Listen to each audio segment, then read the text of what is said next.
வணக்கம் மக்களே, welcome back to our channel Info 366. நேற்று ஒரு விஷயம் வந்து பார்த்திங்கன்னா ரொம்பவே பரபரப்பை கிரியேட் பண்ணியிருக்கு அப்படின்னு சொல்லலாம்.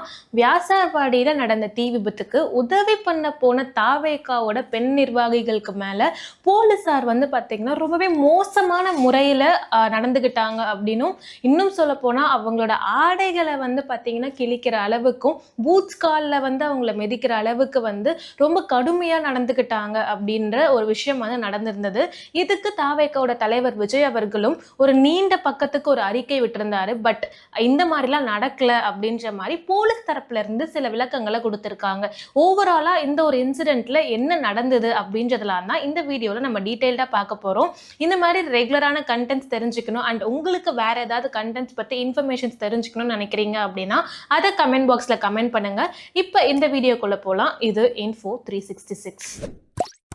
வியாசார்பாடியில் ஒரு தீ விபத்து நடக்குது. இந்த தீ விபத்து நடந்ததுனால அங்கே பாதிக்கப்பட்ட மக்களுக்கு உதவி பண்ணலாம் அப்படின்னு தாவேகாவோட நிர்வாகிகள், முக்கியமாக பெண் நிர்வாகிகள் வந்து பார்த்தீங்கன்னா சில பேர் அந்த இடத்துக்கு போய் சில உதவி பொருட்களை வந்து கொடுக்குறாங்க. அப்போ வந்து ஸ்டார்டிங் டைமில் போலீஸார்கிட்ட பெர்மிஷன் கேட்குறாங்க. இந்த மாதிரி நாங்கள் வந்து ஹெல்ப் பண்ண தான் வந்திருக்கோம், இந்த பொருட்கள்லாம் நாங்கள் அவங்களுக்கு கொடுக்குறோம் பாதிக்கப்பட்டவங்களுக்கு அப்படின்னு சொல்லும் போது போலீஸார் வந்து பார்த்தீங்கன்னா அந்த ஒரு விஷயத்துக்கு அலோ பண்ணுறாங்க. சரி நீங்கள் கொடுத்துட்டு போங்க அப்படின்ற மாதிரி அவங்களும் கொடுக்க ஸ்டார்ட் பண்ண கொஞ்ச நேரத்திலே போலீஸார் திடீர்னு வந்து இல்ல நீங்க கொடுக்க வேண்டாம், நீங்க இந்த இடத்துல இருந்து கிளம்புங்க அப்படின்னு சொல்லும் போது, ஏன் நாங்க கொடுக்க கூடாது, நாங்க ஹெல்ப் பண்ண தானே வந்திருக்கோம், பாதிக்கப்பட்ட மக்களுக்கு உதவி பண்ண தான் வந்திருக்கோம் அப்படின்ற மாதிரி ஆர்குமெண்ட்ஸ் வந்து ஸ்டார்ட் ஆகும்போது போலீஸ் தரப்புல வந்து முக்கியமா பெண் நிர்வாகிகள், அங்க இருக்கக்கூடிய பெண்களை வந்து தாவேகாவோட பெண் நிர்வாகிகளை கடுமையா வந்து உரிமையில பேசுறது, அவங்கள வந்து தகாத வார்த்தையில வந்து திட்டுறது, அந்த மாதிரி விஷயங்கள்லாம் பண்ணும்போது வாக்குவாதம் முத்தி ஒரு கட்டத்துல போலீஸார் வந்து பாத்தீங்கன்னா பூட்ஸ் கால்ல அங்க இருக்கக்கூடிய ஒரு பெண் நிர்வாகியை எட்டி உதைக்கிறாரு. அப்ப அவங்க கீழே விழுறாங்க. இந்த மாதிரி கொடூரமான சம்பவங்கள் வந்து அங்க நடந்திருக்கு. போலீஸ் கையில அதிகாரம் இருக்கு அப்படின்றனாலுமே இப்படி எப்படி ஒரு விஷயத்த அவங்களால பண்ண முடியும்?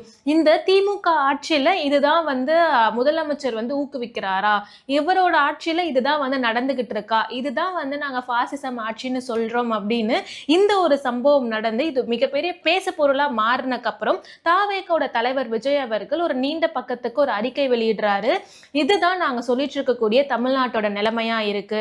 போலீசார் வந்து உதவி பண்ண வந்தது ஒரு குத்தமாங்க, மக்கள் அங்க பாதிக்கப்பட்டிருக்காங்க, அந்த மக்களுக்கு உதவி பண்ணணும் அப்படின்னு எங்களோட நிர்வாகிகள் வந்து உதவி பண்ண வந்தது ஒரு குற்றமா அப்படின்ற மாதிரியும் திமுகவோட முதலமைச்சர், அதாவது இப்ப இருக்கக்கூடிய ஸ்டாலின் அவர்கள் போலீசாருக்கு இதை தான் வந்து ஊக்குவிக்கிறாரா, போலீஸ் கையில அதிகாரத்தை வந்து கொடுத்துட்டாரா, இந்த தமிழ்நாட்டுல திமுக ஆட்சி காலத்துல பெண்களுக்கு பாதுகாப்பு இல்லை அப்படின்றதும் அவங்களுக்கு எதிராக நடக்கக்கூடிய வன்கொடுமைகளுமே அதிகமாயிட்டே இருக்கு அப்படின்னு இப்ப அது போலீசாரே பண்ணியிருக்காங்க அப்படின்றதெல்லாம் இன்னும் வந்து இந்த திமுக ஆட்சி மேல இருக்கக்கூடிய நம்பிக்கையும், அவங்க மோசமான ஆட்சியை வந்து பண்ணிக்கிட்டு இருக்காங்க, பெண்களுக்கு பாதுகாப்பு இல்லாத ஆட்சியை நடத்திக்கிட்டு இருக்காங்க அப்படின்றது ப்ரூவா இருக்கு.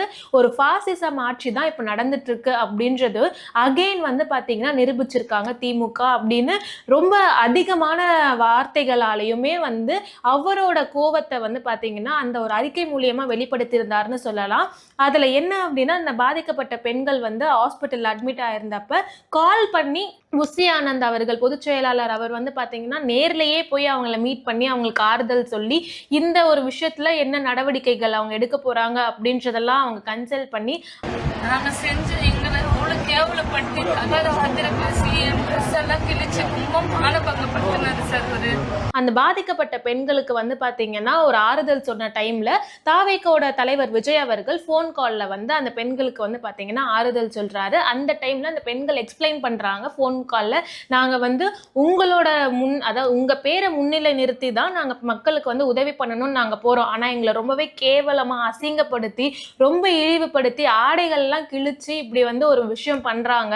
இருக்கிற லேடிஸ் முன்னாடி துணியெல்லாம் கிழிச்சு இவ்வளவு அசிங்கப்படுத்தி முகத்துல எல்லாம் கீறி வச்சிருக்காரு. எங்களுக்கு அது ரொம்பவே கஷ்டமா இருக்கு அப்படின்னு அவங்க பேசும்போது தாவேகாவோட தலைவர் விஜய் அவர்களுமே அவங்கள கன்சோல் பண்ணி இந்த மாதிரி விஷயங்கள்லாம் மாறணும் அப்படின்றது தான் 2026 நடக்க போகுது, இந்த ஒரு மோசமான ஆட்சி காலம் மாறப்போகுது அப்படின்றதையுமே வந்து ஸ்ட்ராங்கா சொல்லியிருக்காரு. அந்த பெண்கள் என்ன சொல்றாங்க அப்படின்னா, நாங்க இந்த ஹாஸ்பிட்டல்ல வந்து அட்மிட் ஆனதுக்கு அப்புறம் கூட ஒரே பெட்ல தான் எங்க 2 பேரையும் உட்கார வச்சிருக்காங்க. ப்ராப்பரா ஒரு மெடிசன் கூட கொடுக்கல, ஒரு வெட் கிளாத்தை கொடுத்து அப்படியே எங்களை உட்கார வச்சிருக்காங்க. ட்ரீட்மெண்ட் கூட ஒழுங்கா பார்க்கல. கீழே விழுந்ததுல என் காது பகுதியில பின்னாடி கழுத்துலலாம் எனக்கு அடிபட்டிருக்கு, எனக்கு அந்த இடத்துல எல்லாம் வலி இருக்கு. பட் ஆனா அதுக்கான ட்ரீட்மெண்ட்ஸ் எதுவுமே அவங்க வந்து ப்ராப்பரா பண்ணல. ஒரே பெட்ல வந்து எங்களை உட்கார வச்சிருக்காங்க. இப்பதான் வந்து அதான் இந்த மாதிரி இஷ்யூஸ்லாம் பெருசா பேச ஆரம்பிச்சதுக்கு அப்புறம் தான் டேப்லெட்டே வந்து கொடுக்குறாங்க. அது வரைக்கும் எங்களை ஏதோ வந்து இவங்க வந்து ஜாயின் பண்ணிட்டாங்க, ஹாஸ்பிட்டலில் அட்மிட் பண்ணிட்டாங்க, அதுக்காக உட்கார வச்சிருக்கோன்ற மாதிரி உட்கார வச்சிருக்காங்க. இந்த ஒரு விஷயத்துல ப்ராப்பரான ஆக்ஷன் நடக்கணும் அப்படின்னு தாவேகா சார்பில் வந்து அதாவது போலீஸ் ஸ்டேஷன்ல வந்து நாங்கள் கேஸ் ஃபைல் பண்ணியிருக்கோம், இதுக்கு வந்து எங்களுக்கு உரிய நடவடிக்கைகள் எடுக்கணும் அப்படின்றத வலியுறுத்தி இருக்காங்க. இந்த ஒரு ஓவரால் இன்சிடென்ட்டை பார்க்கும் போது யூஸ்வலாக தாவேகாவோட திமுக மேலே வைக்கக்கூடிய ஒரு காட்டமா என்ன இருக்கு அப்படின்னா, இப்ப வந்து திமுக ஆட்சி காலத்துல பெண்களுக்கு பாதுகாப்பு இல்லை, அவங்களுக்கு அதிகமான வன்கொடுமை நடந்துட்டு இருக்கு அப்படின்னும், அந்த அண்ணா யூனிவர்சிட்டி கேஸ்மே திமுக ஆட்சி காலத்துல நடந்தது அப்படின்னும், அந்த ஒரு நபருக்குமே வந்து சம்பந்தங்கள் இருக்கு அப்படின்ற மாதிரியும், இப்ப அந்த கேஸுக்கான தீர்ப்புமே வந்து வரப்போகுது அப்படின்றப்ப இந்த ஒரு விஷயங்கள்லாம் தொடர்ந்து தமிழ்நாட்டுல நடந்துகிட்டே இருக்கு. இதெல்லாம் மாறணும் அப்படின்னா அது 2026 தான் மாறப்போகுது அப்படின்னுமே வந்து சொல்லியிருக்காங்க. ஸ்டில் இதெல்லாம் ஒரு பக்கம் இருந்தா அப்படியே போலீஸ் தரப்புல இருந்து என்ன சொல்றாங்கன்னா, இந்த மாதிரி ஒரு விஷயம்லாம் நடக்கவே இல்லைங்க, நாங்க இந்த மாதிரிலாம் யாரையும் அடிக்கவே இல்லை. தாவேகாவோட நிர்வாகிகள் அங்க சில பேர் அவங்க கட்சியோட அட்டென்ஷனை வந்து கிரியேட் பண்ணணும், அவங்க மேல வந்து எல்லாரோட கவனமும் வரணும், அவங்க கட்சியை வந்து பாத்தீங்கன்னா வெளியே கொண்டு வரணும் அப்படின்றதுக்காக சில பேர் பண்ண வேலை தான் இந்த ஒரு விஷயம். இது ஒரு பொய்யான விஷயம், நாங்க யாரையுமே வந்து அடிக்கல, யாரையுமே வந்து பாத்தீங்கன்னா இந்த மாதிரிலாம் நாங்க எதுவுமே பண்ணல அப்படின்னு போலீஸ் தரப்புல இருந்து ஒரு விளக்கம் கொடுக்குறாங்க. ஓவராலா இந்த ஒரு இன்சிடென்ட்ல இதுதான் நடந்திருக்கு. நீங்க இந்த ஒரு விஷயத்தை பத்தி என்ன நினைக்கிறீங்க?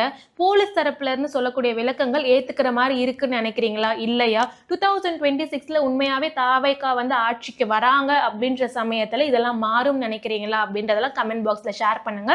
இந்த மாதிரி ரெகுலரான கண்டென்ட் வீடியோஸ்க்கு மறக்காம Info 366 சப்ஸ்கிரைப் பண்ணிக்கோங்க.